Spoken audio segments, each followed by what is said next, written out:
اهدنا الصراط المستقيم صراط الذين أنعمت عليهم غير المغضوب عليهم ولا الضالين قل هو الله أحد الله الصمد لم يلد আমাদের সংক্ষিপ্ত ইফতারের আয়োজন আছে, আপনারা গ্রহণ করবেন, সেটা আমরা অনুরোধ করছি। ধন্যবাদ। লোহাগাড়ার অন্যতম শিক্ষা প্রতিষ্ঠান বারলিয়া ডিগ্রি কলেজ পরিচালনা পরিষদের উদ্যোগে পবিত্র মাহে রমজান উপলক্ষে দোয়া ও ইফতার মাহফিল অনুষ্ঠিত হয়েছে।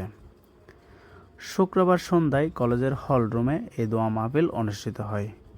কলেজ পরিচালনা কমিটির সভাপতি অধ্যাপক মোহাম্মদ শফিকের সভাপতিত্বে ও প্রভাষক সরওয়ার কামালের সঞ্চালনায় মাহফিলে উপস্থিত ছিলেন কলেজের অধ্যক্ষ নজরুল ইসলাম, কলেজ পরিচালনা কমিটির সদস্য অ্যাডভোকেট আবু তাহের, আব্দুল মোনায়েম চৌধুরী, অধ্যাপক হাসান সালাউদ্দিন চৌধুরী সোহেল, কলেজের দাতা সদস্য কামরুল কায়েস, আমিরাবাদ জনকল্যাণ উচ্চ বিদ্যালয় পরিচালনা কমিটির সভাপতি মোস্তাক আহমদ চৌধুরী সহ কলেজের শিক্ষক, প্রাক্তন শিক্ষার্থী ও কলেজের কর্মকর্তা কর্মচারীরা।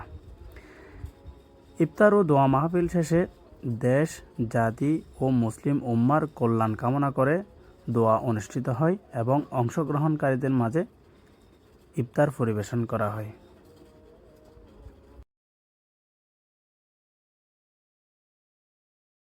ইফতার ও দোয়া মাহফিলে বক্তারা রমজানের গুরুত্ব শীর্ষক আলোচনা ছাড়াও কলেজের শিক্ষার গুণগত মান উন্নয়নে শিক্ষক, শিক্ষার্থী ও অভিভাবকদের সচেতনতা বৃদ্ধির উপর গুরুত্ব আরোপ করেন।